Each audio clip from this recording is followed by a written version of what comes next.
Provavelmente aquela mãezinha ali que está com o menino pequeno, quando fala em gestar, eu acho que ela já dá uma tremidinha assim, não quero saber de gestar por enquanto não. Deixa esse menino aqui crescer. Algumas mães aqui também devem estar assim, não vou falar sobre isso não. Pai então já deve estar fazendo conta, né? Quando fala em gestar. Mas nós vamos falar em gestar.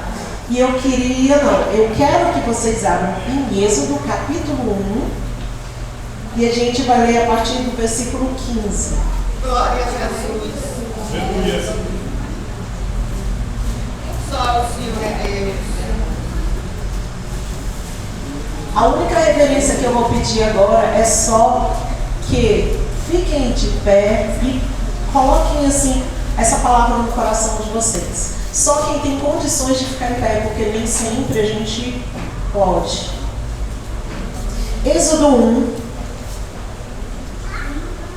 a partir do capítulo 15. As parteiras poupam a vida aos recém-nascidos. E o rei do Egito falou às parteiras das hebreias, das quais o nome uma era Sifrá e o nome da outra Puá. E disse: quando ajudardes no parto as hebreias e virdes sobre os assentos, se for filho, matai, mas se for filha, então viva. As parteiras, porém, temeram a Deus e não fizeram como o rei do Egito. Como o rei do Egito lhes dissera, antes conservaram os meninos com vida. Então o rei do Egito chamou as parteiras e disse-lhes: por que fizeste isso, que não guardaste os meninos com vida? E as parteiras disseram ao faraó: é que as mulheres hebreias não são como as egípcias, porque são vivas e já têm dado à luz os filhos antes que a parteira venha a eles. Amém?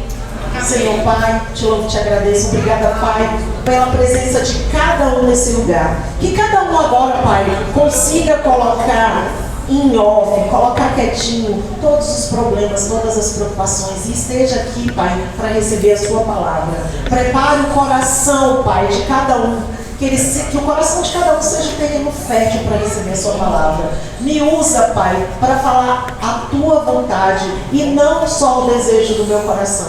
Que possamos, Pai, terminar aqui todos entendendo a nossa identidade de Cristo e qual a luz que o Senhor quer para a vida de cada um. Te louvo e te agradeço. Amém. Podem se sentar? Amém, Jesus. Então, gente, vamos falar sobre gestar. Eu sou responsável, como eu falei, por Mulheres que Brilham. Eu falo sobre identidade. Qual a nossa identidade em Cristo? E eu uso o Mulheres que Brilham porque qual é a luz que Deus quer para nós, não só para as mulheres. Hoje a gente vai falar qual é a luz que Deus quer para os homens também. Então, a gente vai falar sobre gestar e nós vamos falar sobre duas parteiras, Sifrá e Puá. Uns nomes estranhos, né? Mas são nomes que significam. Sifrá significa beleza e Puá, esplêndido. E dentro dessa história, vamos falar sobre parteiras. O que a parteira faz? Ela vem ajudar a dar a luz. E quando ela ajuda a dar a luz, quando vem essa luz, normalmente vem felicidade junto, vem sonho, vem alegria e algumas vezes vem algumas frustrações. Por quê? Muitas vezes elas podiam estar fazendo parto de crianças mortas. Só que sinônimo de parteira é vida. Quando fala, está vindo a parteira, o que ela vai fazer? Trazer uma vida, trazer uma luz. E quando cita Sifrá e Puá, eu fico imaginando que elas eram as líderes das parteiras. Sabe aquelas tops, como se diz os jovens aqui? Elas são o nível máximo de profissionais. E parteira, antigamente, você não podia escolher. Você chegava assim, ó, Grazi, a partir de hoje você vai ser parteira. Não. Você nascia e falava, a partir de hoje, Graziela vai ser parteira. Ela, querendo ou não querendo, ela tinha que se preparar para isso. Mas Sifrá e Puá, elas foram as parteiras de excelência. Só que a diferença que ela tinha, elas duas tinham de muitas parteiras, elas eram tementes a Deus. Então, quem era O líder delas máximo, Deus. E aí, nessa época que elas eram parteiras, o faraó estava em crise.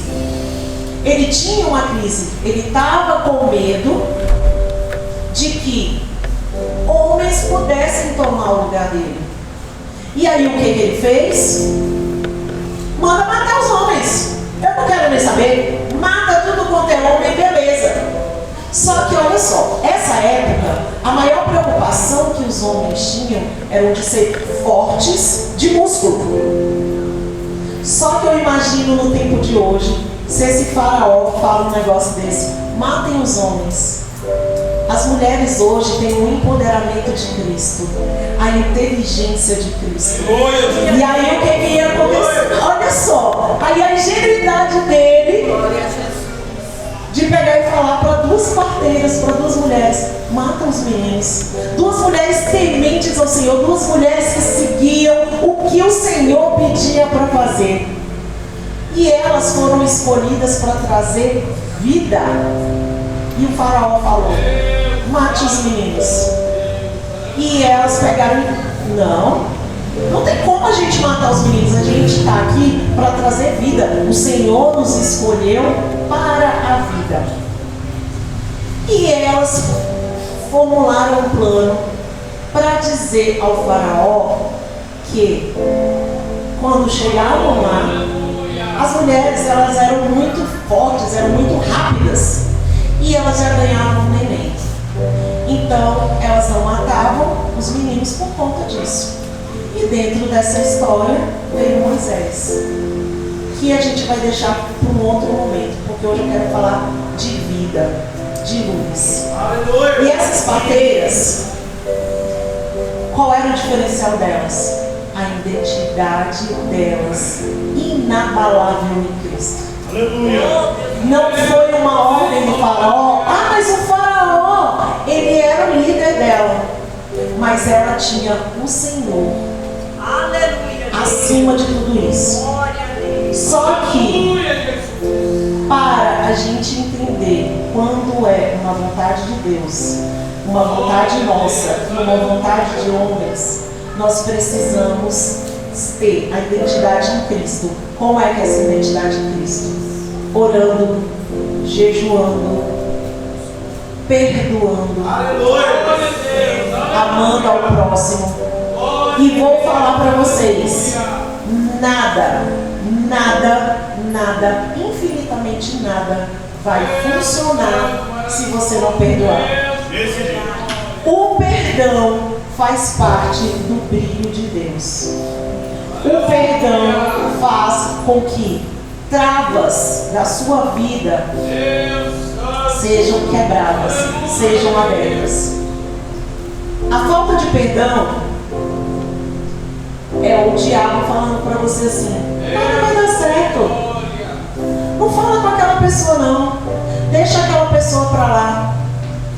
E o mundo hoje fala do perdão assim: perdão é esquecer. E eu não quero esquecer o mal que me fizeram. Muitas pessoas, pastor, não entendem o significado de perdão. E hoje vocês vão sair aqui entendendo o significado de perdão. Perdão não é esquecer. Perdão não é esquecer. Perdão é lembrar sem ressentimento. E o que é o ressentimento? É você olhar para aquela situação, tá aqui, eu olho e falo assim: realmente, isso aqui me fez mal. Mas hoje é indiferente para mim. E a Bíblia diz que a gente tem que perdoar 7 vezes 7. O que quer dizer isso? Oi? 70 vezes. E aí, o que a gente tem que fazer? Perdoar sempre. Não é fazer um simples cálculo matemático. É perdoar, errou, perdoar. E buscar estratégias para a gente não ficar só nessa resenha do perdoa, aceita, perdoa e volta, perdoa e erra. Quando você tem a intimidade com o Senhor,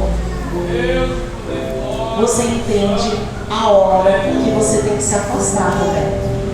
Agora, qual é os maiores mal desse século? São as pessoas só quererem receber. Ninguém quer servir. Então, eu brigo com o pastor, brigo com a Grazi e falo bem assim: enquanto eles não vierem me pedir desculpa, eu também não perdoo, não. E as coisas vão acontecendo. E olha só, gente, quando você não perdoa, o peso é só nosso. Briguei com o pastor e falo assim: não quero falar com o pastor porque o pastor não olhou para minha cara. Eu cheguei aqui, o pastor não olhou para minha cara. Nunca mais eu volto naquele lugar. O pastor, gente, estava pensando, sei lá, vamos pensar aqui, o pastor estava preocupado ali com o lanche que ia servir para as crianças. E ele não prestou atenção em mim. E eu estou com aquele peso ali, ó, segurando aquele peso. E falando: eu não vou perdoar esse pastor, eu não vou perdoar esse pastor. O peso é só meu. Mas a partir do momento que eu chego e falo: pastor, o Senhor não me deu a paz do Senhor, e ele falou: irmã, me perdoa, eu não dei a paz do Senhor, mas é porque eu estava pensando em uma outra situação. E aí, aquilo se torna leve. Você não vai ter preocupação. Eu estou dando um exemplo aqui que não existe. Mas quantos aqui não falam com o pai, não falam com a mãe, não falam com o irmão? Quantos aqui precisam cicatrizar feridas para poder gerar sonhos? Os sonhos de Deus, eles vão ser entregues quando a gente está com o coração leve, com o coração limpo. Quando você não perdoa, o teu coração está ferido. Quando você está doente, normalmente o que a gente faz? Sente dor. E na hora que você sente dor, você começa a reclamar. Quando você toma um remédio e melhora, e cuida, e trata, você vive mais tempo. Só que hoje o que as pessoas estão fazendo? Se confortando com a dor.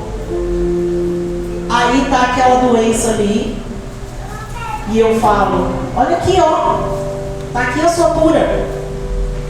Ah, não. Tá bom do jeito que está aqui, e continua tirando a casquinha. Aí sangra, aí cria a casca. Sangra e cria a casca. E o que acontece com os seus sonhos? Trava, porque você não consegue saber o que Deus quer.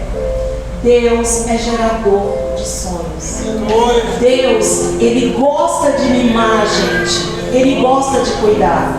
Só que quando você não tem a intimidade com o Senhor, quando você não faz o que o Senhor pede, que é o amar, que é o perdoar, que é o estar na presença dEle, o que acontece? Você não consegue enxergar os sonhos de Deus. Você não consegue ver o brilho de Deus. E como eu falei, o diabo não tem o poder em gerar sonhos. O diabo tem o poder de destruir.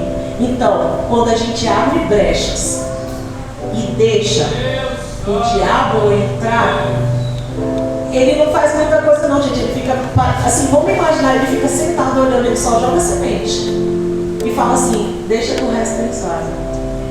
Então, como é que acontece com uma pessoa para abortar os sonhos? A murmuração.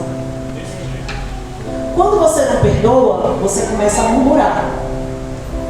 Existem duas coisas bem diferentes, que é você reclamar de uma situação e você murmurar de uma situação. Se eu chegar aqui e cair aqui, pá, eu vou sentir dor, eu vou chorar, eu vou falar o quanto isso me dói.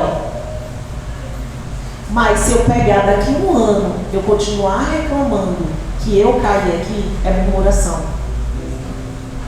E os sonhos de Deus têm sido todos os dias destruídos por conta de murmuração. Porque quando a gente fala de murmuração, a gente sempre pensa assim: ah, é porque aquela pessoa só gosta de reclamar, aquela boa pessoa. Não, a murmuração é você bloquear os sonhos de Deus. E o perdão é uma das sementes da murmuração. É uma das sementes que travam esses sonhos. E o nosso brilho, gente, a gente tem que buscar em Jesus Cristo. E a gente tem que se preparar para receber esse brilho, essa luz, essa gestação. E como a gente faz para se preparar para receber o sonho de Deus? A gente ora, a gente jejua, a gente busca a presença de Deus na igreja, a gente busca a presença de Deus ajudando os irmãos, a gente ajudando o próximo. E como é que a gente se afasta? Como eu falei, com a murmuração e a falta de perdão. Então, gente, a gente precisa estar em posição para receber o que Deus tem para nos dar. E Ele sempre nos manda estratégias. Qual é a estratégia que o Senhor tem dado na vida de vocês? O que o Senhor tem trazido para buscar a cura? O que tem trazido para vocês buscarem o ápice que Deus quer? Porque assim, gente, eu sempre tive um lar cristão, mas a gente se converte com o tempo. Tem crianças aqui e tem adolescentes aqui que nasceram no lar cristão, mas o aceitar Jesus é totalmente diferente de quando você tem um lar cristão. E quando eu aceitei a Jesus, foi na Igreja Batista da Alvorada, há alguns anos atrás. E minha pastora da época, ela me falou sobre oração, que é uma das formas que a gente tem de se aproximar a Deus, e leitura da Bíblia, para você saber o que você vai pedir. Porque não adianta você só pedir. Crianças aí, levanta a mão aí, as crianças. Quando vocês pedem para a mãe de vocês, quando você pede para sua mãe, você só chega assim, mãe, eu quero isso, isso, isso? Ou você já calcula assim, eu vou pedir tal presente, mas eu já sei que minha mãe vai falar alguma coisa, não é verdade? E com a gente tem que ser assim também. A gente tem que montar estratégias para falar com o Senhor. E qual é a estratégia? Está aqui, ó, é a Bíblia. A Bíblia tem toda a estratégia para a gente saber se o que a gente está pedindo do Senhor é certo ou errado. E eu ganhei um caderno, e nesse caderno a minha pastora falava assim, coloque todos os sonhos nesse seu caderno.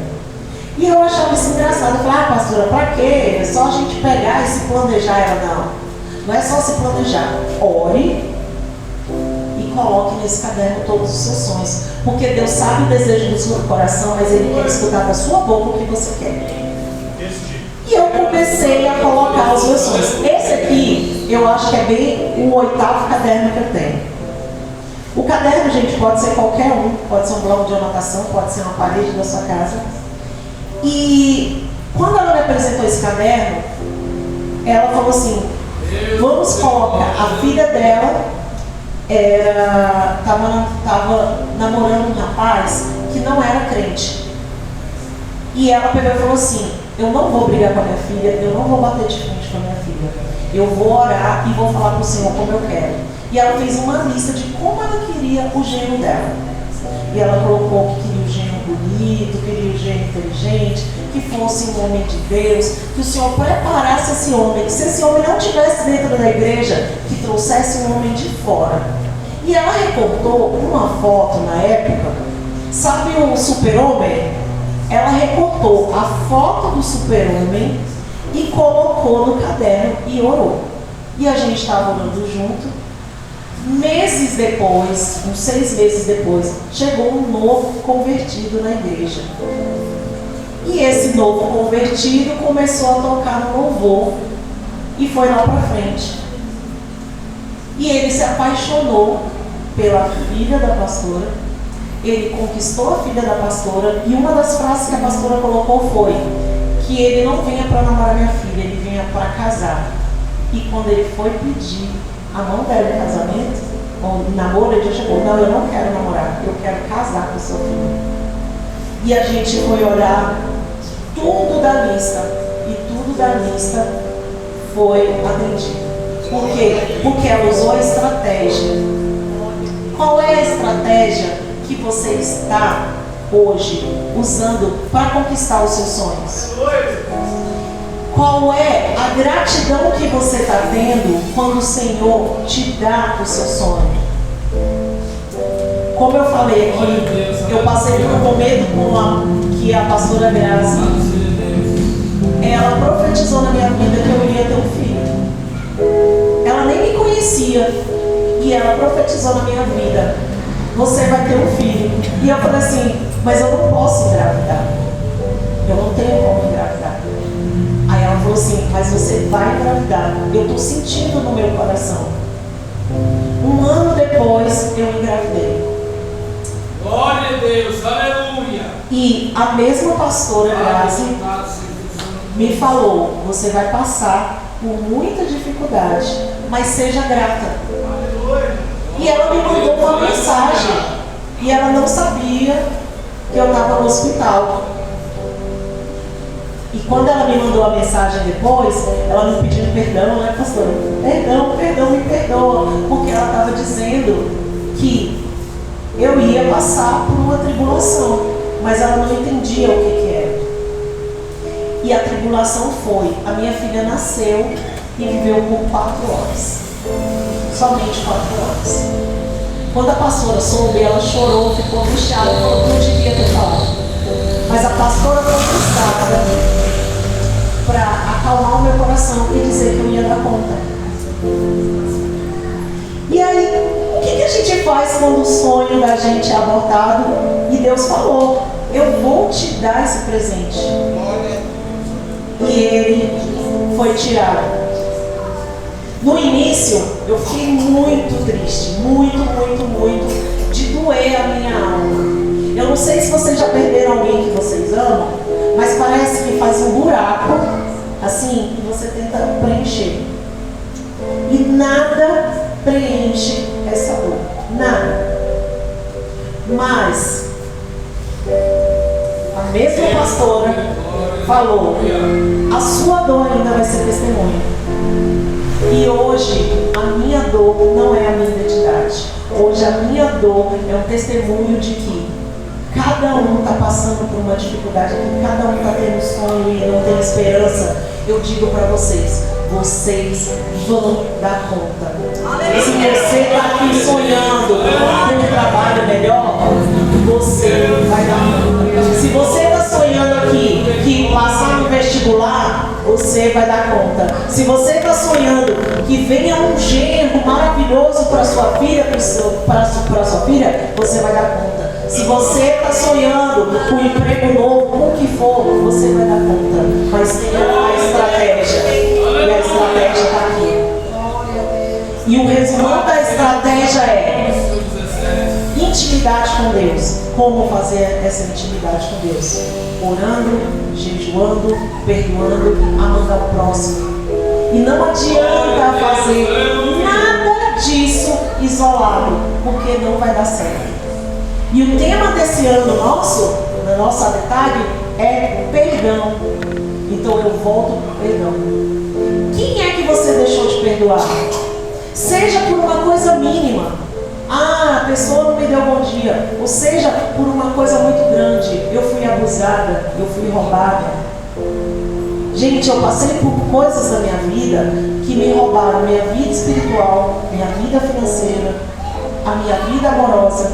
Da pessoa chegar para mim e falar assim: você não vai conseguir nada nessa vida, você não vai ter, esquece que a sua vida está acabada. E hoje eu estou aqui em pé. Eu já escutei no hospital de um médico dizer assim: o máximo que vai acontecer é você andar com um andador. E eu estou aqui, ó, de salto, de pé. Eu já acordei no hospital com meu pai ajoelhado falando assim: Senhor, não leva minha filha agora, porque ela tem muito para fazer aqui ainda. E o que é que está te impedindo de sonhar? O que é que está te impedindo de crescer? Eu brinco sempre e falo assim: se o Senhor fizesse uma escala de anjos para cuidar de mim, os anjos saíam correndo de tanto que eu dou trabalho. Mas ainda assim eu não desisto. o Senhor não desiste de mim. Eu já sofri acidente de carro, já fiquei presa em ferragem de carro, eu já perdi filho. Nesse Covid, eu estava responsável por cerimonial dos enterros. Eu vi gente amada ser enterrada, como a pastora Graça falou, a irmã Ruth. A irmã Ruth era uma pessoa muito querida. E eu tive que preparar a festa da ida dela para o céu. Imagina como não está o coração dos filhos da irmã Ruth. E você está aqui sentado, lamentando porque o culto está demorando, ou porque a sala está quente, ou porque está com fome, já vai ter que comer. O que é que está impedindo de você gerar sonho? Quem é que está abortando o sonho de vocês? E se tem alguém abortando o sonho de vocês, o que é que vocês vão fazer para impedir que aconteça esse aborto? Quando a minha filha morreu, eu achava que aquilo era o fim do mundo para mim. E o Senhor falou: eu vou te colocar em lugares altos com a sua história. E hoje eu venho aqui para dizer, com muita alegria, que eu tive uma filha e eu fiquei 4 horas com ela. E naquelas 4 horas eu amei, eu cheirei, eu abracei. E eu falava: filha, vovô te ama, vovó te ama. O papai está aqui, te ama muito. Eles não podem estar aqui agora com você, mas a gente te ama muito. E eu falei assim antes: Senhor, o Senhor me deu e eu estou te devolvendo, mas deixa ela ficar um pouquinho aqui comigo. E as 4 horas que eu tive com a minha filha, eu aproveitei. E o que vocês têm feito com os sonhos de Deus? O que vocês têm feito com os sonhos de Deus? O que cada um de vocês tem feito com os sonhos de Deus? Vocês têm uma casa? Vocês estão sendo gratos à casa que o Senhor deu? Vocês têm um carro? Meu carro é velhinho. Mas você está sendo grato porque você não está pegando chuva? Mas eu não tenho carro e eu ando de ônibus para ir para o trabalho. Você está sendo grato porque você está ainda indo para o trabalho? Quantas pessoas estão lutando pelo trabalho? Então, se você não está sendo grato, é a hora de pedir perdão ao Senhor. Porque muitas vezes a gente acha assim: eu não brigo com Deus, eu não brigo. Muitas vezes, sem querer, a gente está brigando com Deus. Quando a gente exige além do que a gente merece. Nada que a gente merece, nada que a gente tem é merecedor. Mas tem coisas que o Senhor já me fala por assim: isso aqui é seu, isso aqui é seu. E aí você não é grato. Hoje pela manhã eu escutei uma história de um homem num trem. Ele estava caminhando no trilho do trem, ele tinha que atravessar para o outro lado. Essas cidades pequenas, quem conhece sabe que tem essa possibilidade de atravessar. E ele prendeu o pé dele no trilho do trem. E ele não conseguia soltar. Nessa hora, ele escuta o barulho do trem vindo. E ele entrou em desespero. E ele falava: Deus, se o Senhor está me escutando, a partir de hoje eu vou para a igreja, eu vou respeitar mais as pessoas, eu vou ajudar mais meus amigos, eu vou pagar para crescer mais aquela igreja, eu vou entregar meu dízimo. E começou a fazer 1 milhão de promessas e tentando tirar o pé. Senhor, se o Senhor está me escutando, faça esse milagre na minha vida. Na hora que ele falou, faça esse milagre na minha vida, o pé dele, glória a Deus, né? Aleluia. Mas sabe o que ele falou? Precisa não, Deus, já consegui soltar sozinho. Quantas vezes a gente está fazendo isso com o Senhor? Senhor, me dá uma casa, me dá uma casa, me dá uma casa, me dá uma casa. E a gente está falando: Senhor, me dá uma estratégia para conquistar a minha casa. E quando conquistar a casa, Senhor, sou grato. Não, faz a oração assim: Senhor, eu ganhei a casa, mas não era a casa que eu queria, né? Senhor, é desse jeito. Vocês jovens aí, eu quero um videogame desse aí. Qual é esses videogames? É PS5, né? Aí o pai comprou o PS4, porque era o que dava para ele comprar. É Deus, eu queria um videogame, eu queria um PS5, mas, né? Veio só essa porcaria aí. Quantas mulheres têm reclamado do marido? Eu não aguento mais esse traste, eu não aguento mais esse embuste, eu não aguento mais isso. Em vez de falar assim, Senhor, obrigada pelo meu marido e me dê estratégias para ele mudar. Se eu tiver que mudar, me mude para que ele mude. As meninas aí, sonhando com o futuro marido, aí coloca até no caderno de sonhos, mas aí o menino, gente, é feinho, tá ali bagunçadinho, ou a menina não tá arrumadinha, aí olha assim, não é isso que eu quero não. E aí deixa passar. Gente, vou contar um segredo que meu marido não tá aqui. Quem fez meu marido bonito fui eu. Porque meu marido era meio estragadinho. Aí, gente, ele tinha uma camisa cinza que era insuportável, a camisa cinza. Eu dei um jeito de botar outra camisa no lugar. Mas quem olhava no início falava assim, não dá nada. Esse daí não tem futuro não. E hoje é um grande homem do Senhor.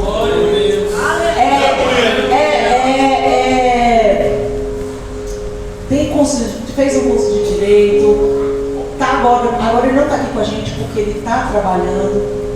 Mas quando eu conheci, era um estudante para concurso. E hoje é um grande homem.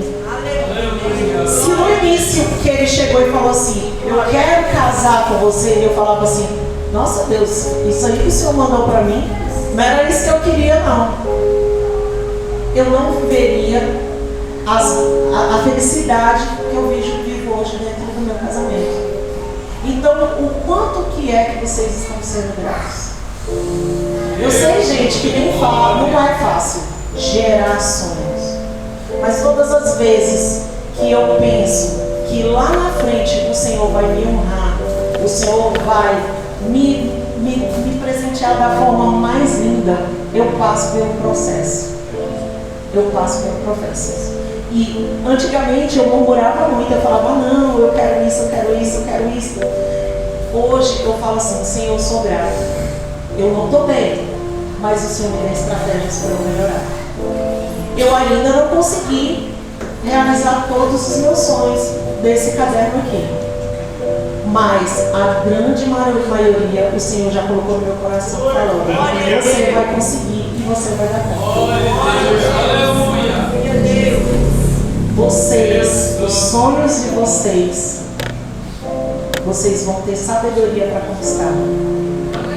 O Senhor vai abençoar e vai guardar cada um de vocês. E todas as vezes que eu me sinto muito fraca, que eu me sinto só, além de orar, além de jejuar, além de buscar essa intimidade com Deus, eu louvo. E quando eu louvo, gente, eu não louvo para essa luz aqui dentro de baixo. Eu louvo para o Senhor. E o louvor para o Senhor, ele chega como fragrância no céu. Então a irmã cantou lindamente aqui. Mas o Senhor não me deu esse tom tão maravilhoso não, viu, irmã? Eu sou bem desafinada. Mas como chega como fragrância no céu os nossos louvores, a gente tem que louvar. Tem que ter várias oportunidades. Eu não sei cantar, mas eu vou vir louvar. Você não vai vir fazer show, gente, você vai louvar.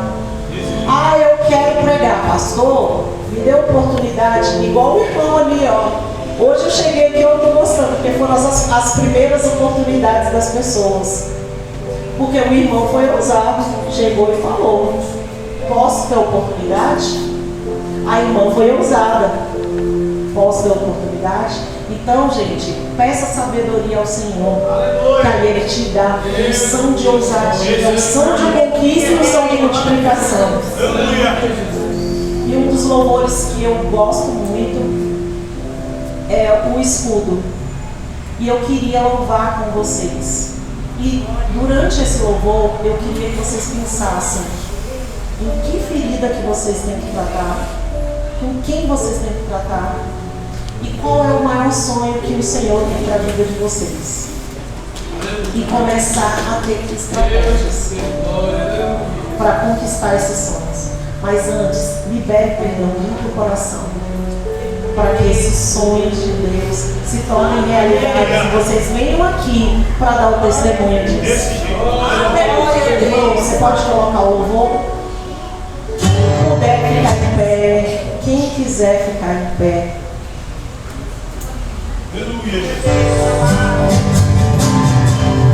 É do escudo, irmão. Isso é vontade de Deus.